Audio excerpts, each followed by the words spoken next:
After studying this module, you shall be able to know what is discursive psychology, learn the development of and strands of work in discursive psychology, identify the theoretical principles and common themes in discursive psychology, and evaluate the issues and debates in and future of discursive psychology.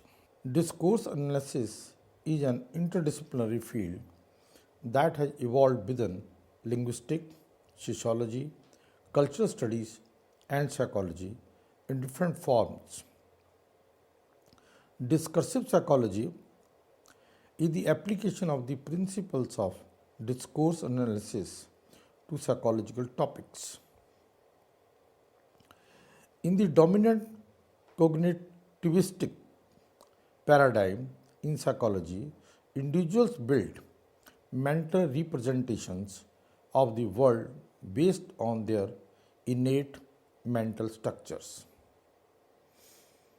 The categories and content of discourse are considered to be a reflection of how the world is perceived to be. In contrast, discursive psychology begins with discourse, theoretical and empirical. Discourse is approached, but not as the outcome of cognitive process, but as a domain of action having an identity of its own. In discursive psychology, talk and text define the nature of the world under description, including the mental states, perceptions, motivations, dispositions, thoughts, prejudices, and so on, of any persons involved, whether as actors in described events or as the products and recipients of descriptions. Both reality and mind are construed by people in language. While performing their tasks, because of this emphasis on the situated, action-oriented nature of the talk, discursive psychology favors the analysis of records of natural interaction or textual materials which are generated as part of life's activities like newspaper reports, written testimony, etc. Discursive psychology was developed out of a particular type of discourse analysis which was presented in Porter and Witherill book called Discourse and Social Psychology.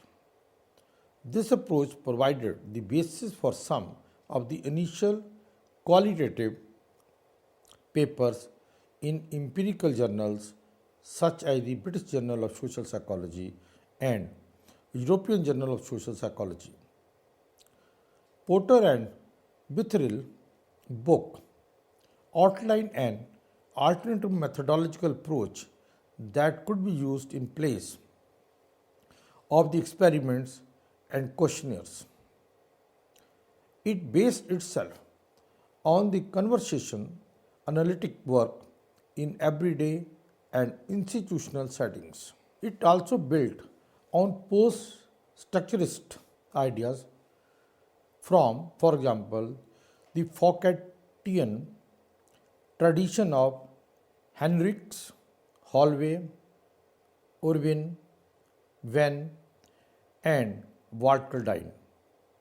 Thinking from Barthes, Derrida, Wittgenstein, as well as the important philosophical respectification of psychology developed by Harry.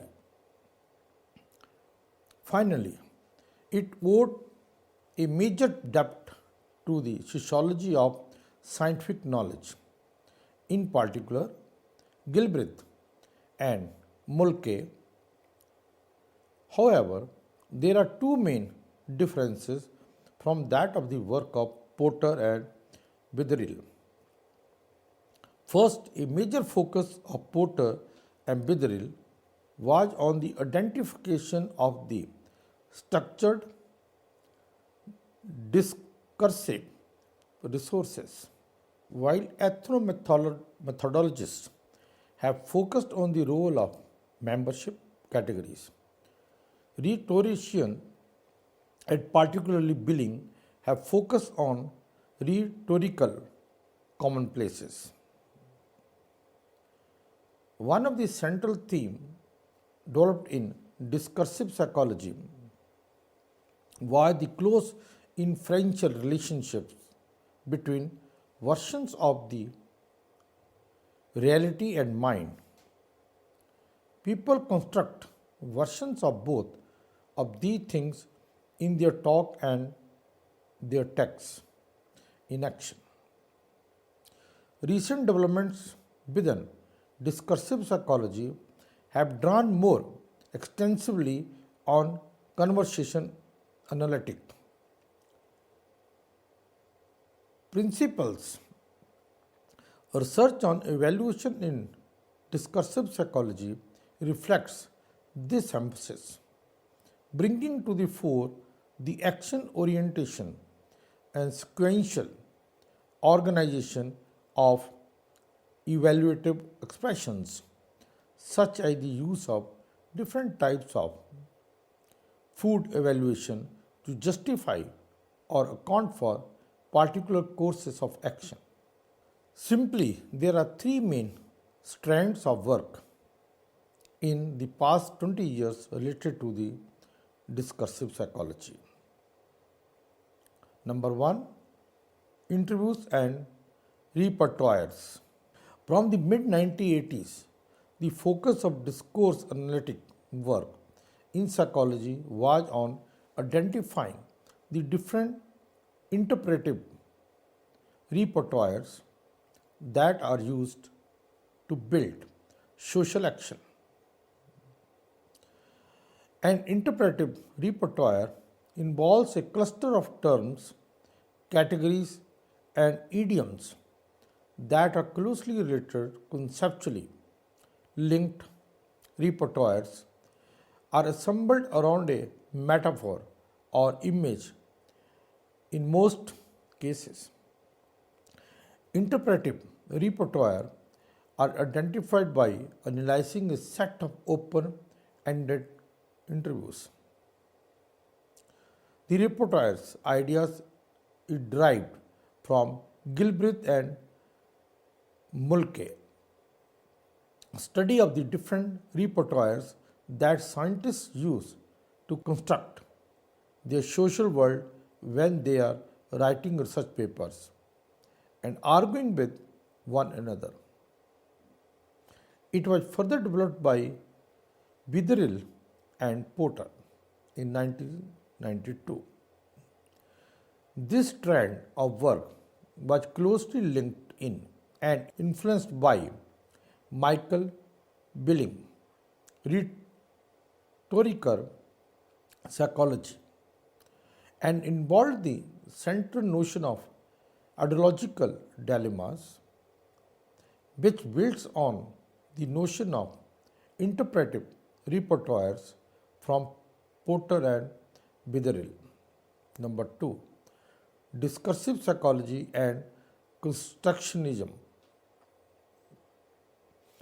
A distinctive feature of this new strand of work was its focus on records of naturalistic interaction such as conversations, legal arguments, newspapers reports, interviews, rather than on open-ended interviews.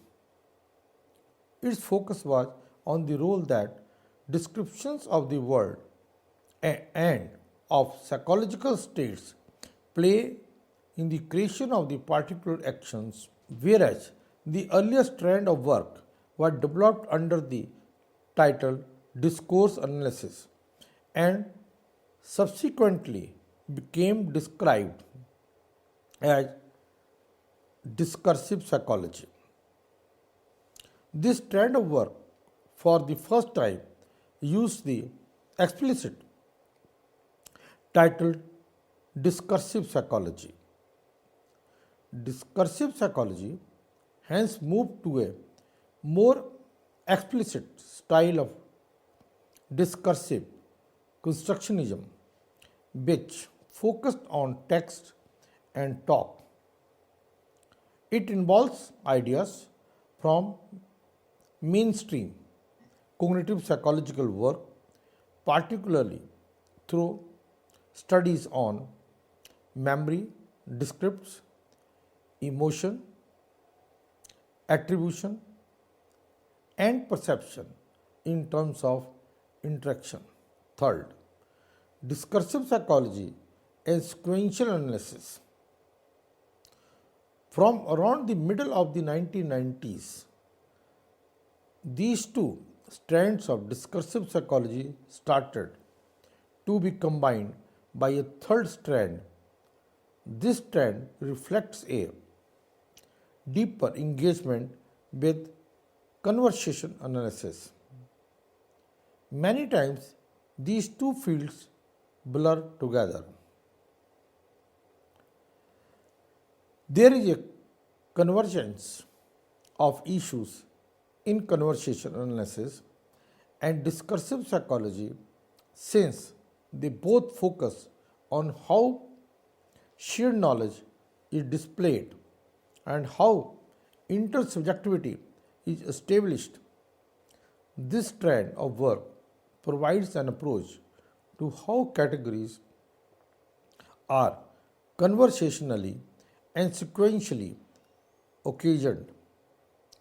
This strand of discursive psychology is still engaged in a debate with cognitivism and its problems in different arenas. There is also a growing concern about how psychological matters are a part of the institutional practices like therapy, counseling, meditation, gender reassignments, assignment, peer evaluation, etc. Discursive psychology takes discourse to be central to everyday life. Most social activity involves or is directly conducted through discourse. Furthermore, even where activity is non-verbal, its sense is often best understood through the discourse of participants. Theoretical principles of discursive psychology. Discursive psychology builds from three core observations about the nature of discourse. Number one, discourse is action oriented. Discourse is primarily medium for action. Actions may be relatively discrete objects associated with speech, act, verbs, jet. They can also be complex and embedded within institutional practices. Without a clear speech act, verb, actions are often done indirectly via description, discourse problem, discourse performs actions or practices of various kinds. Action involves the vast range of practical, theoretical, and interpersonal tasks that people perform in their lives. It is central to people's life and therefore central to understanding of life. Like conversation analysis, discursive psychology uses the notion of action orientation to emphasize that actions are being done even in factual, descriptive discourse and distance itself from a speech act approach. The corollary of discursive psychology focus on discourse as action in its re-specification of cognition. Number 2, discourse is substituted. It is a central observation of discursive psychology that actions are substituted in three senses. First, action is substituted sequentially, that is, actions are situated within the here and now of unfolding conversation. They are located in time, orienting to the past and building an environment for the future. Second, action is situated institutionally, and they often involve collections of local interactional goals that all parties orient to. Analysis, therefore, takes into account the sequentially occasioned, situationally oriented, and rhetorically designed nature of discourse. Discursive psychology's main focus is on how psychological matters are introduced, defined, and made relevant to the business of those settings. Discourse is situated in the sense within a specific sequential environment. Words are understood according to what precedes and follows them. This is similar to the conversation analytic notion that talk is occasioned. It is situated within a particular institutional setting, such as school, classroom, or family mealtime. Action is situated rhetorically. A major theme in discursive psychology is the way epistemic issues are managed using a wide range of conversational and rhetorical recourses. This theme cuts right across the conversation psychological topics of memory, attribution, attitudes, and perception. Discursive psychology considers discourse to be pervasively rhetorical.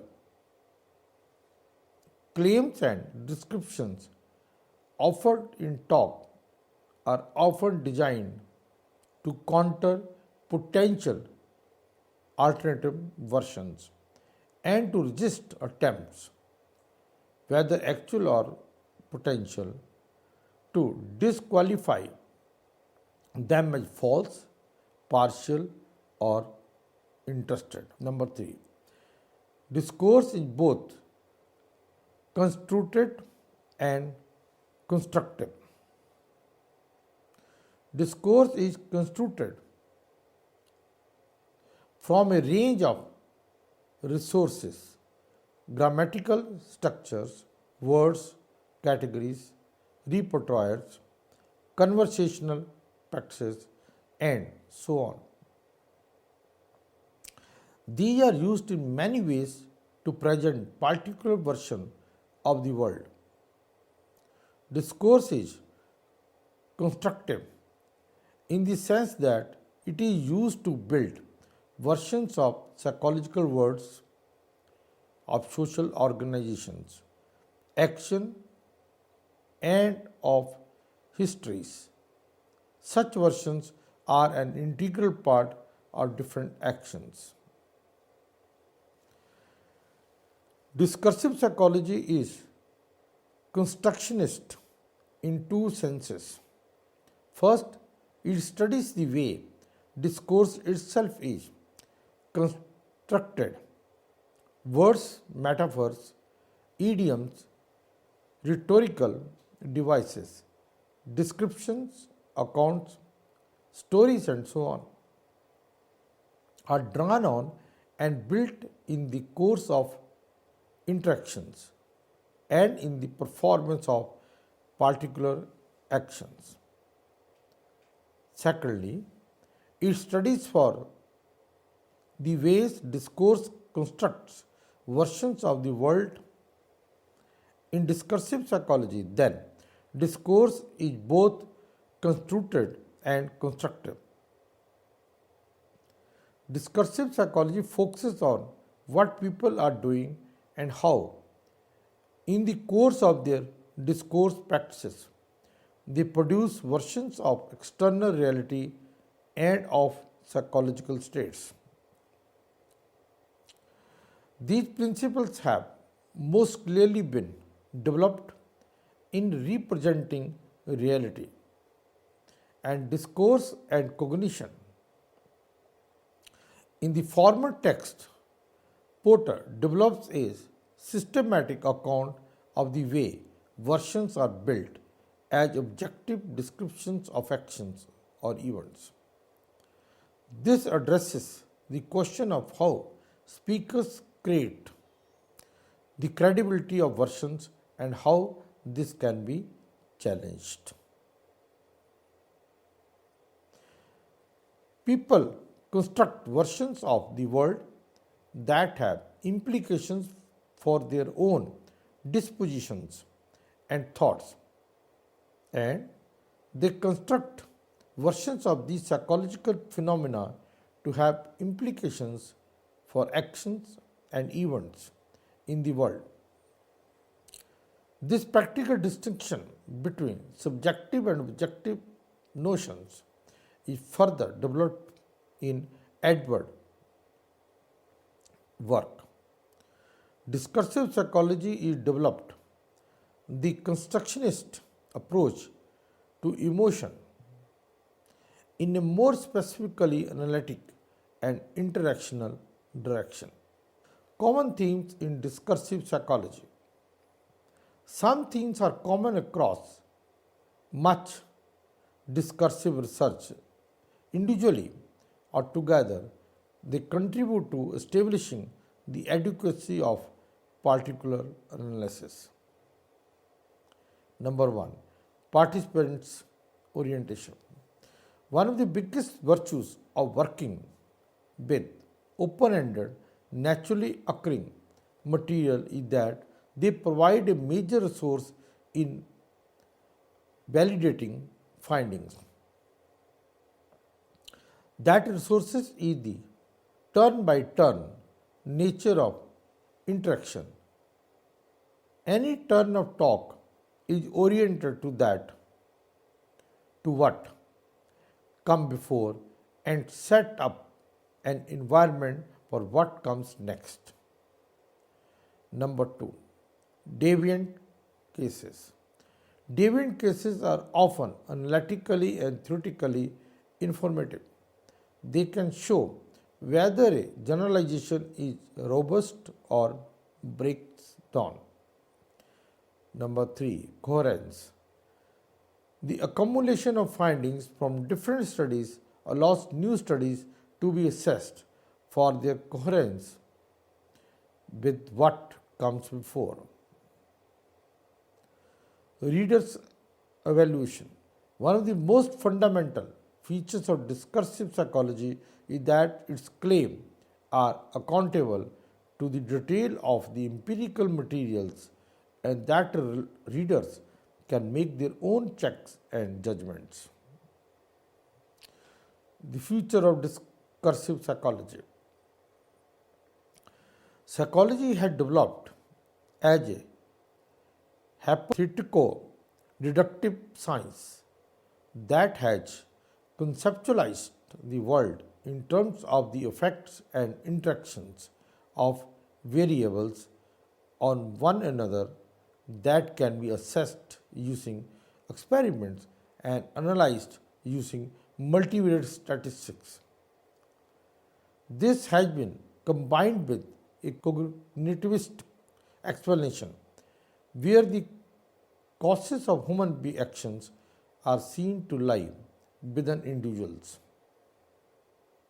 Even though it has been a successful approach, yet this has had many unintended consequences.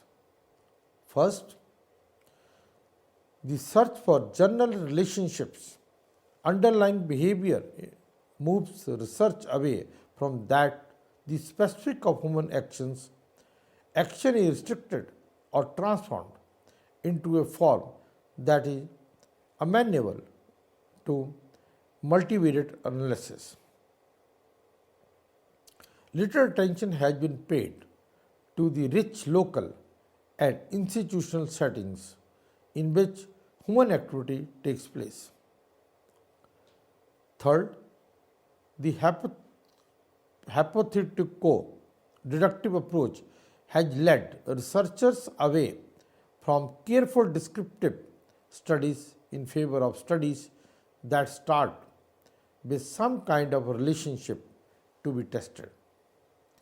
Discursive psychology is a young approach that has much of its potential in front of it.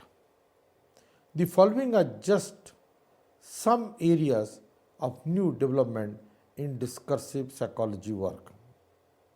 Number one, inspired by path breaking conversation analytic work, discursive psychology has been developing studies of social research methods in practice.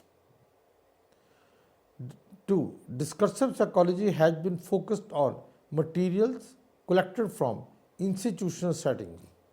This has provided a rich arena for addressing the way particular psychological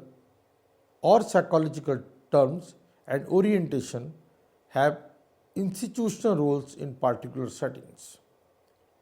3. Revising cognitivism and subjectivity. Work is already well underway in terms of re-specifying cognitive categories and concepts. This has implications for both mainstream cognitive and social cognitive psychology and for newer critical approach to subjectivity. Some discourse work has reworked psychodynamic concepts.